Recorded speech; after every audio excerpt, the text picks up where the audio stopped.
अपन परिचय दऽ दियौ। हमर नाम मेनका झा छी। हम 28 वार्ड से पार्षद प्रत्याशी छी। राजनीति में आबे के की उद्देश्य छल अहाँके? हमर उद्देश्य यह छलै जे हमर जे पहिले से ससुर छलथि से ई राजनीतिक समाज सेवा में लागल छलथि। एहि दुआरे हमर उद्देश्य रहे जे एहिसँ पहिले 10 साल पिछड़ी रहे, हमरा मौका नहीं भेटै छलै।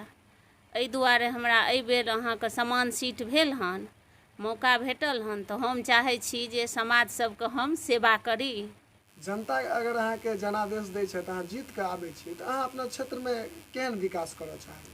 हम अहाँके भ्रष्टाचार मेटाएब, नाला, स्वास्थ्य, शिक्षा के प्रयास करब जे हम सुधारि देब। 28 नंबर वार्ड से दलाली के हम मिटा देब।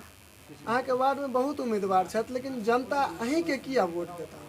क्यों हम शिक्षित छी, हमरा से जे चाहै छी जे हम चाहब समाज के जे सप्ताह में एक बेर शिविर लगाबी, सबके बजाबी, हुनका से सब समस्या पुछियन, अगर जे समस्या खेतन से हम समाधान करबै।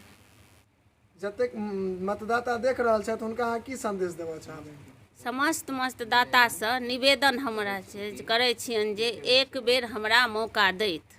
अगर हुनकर सबके विश्वास हम नहीं करबनि तो दोबारा हम हुनका सब लंग वोट मांगै लए नहीं जेबनि।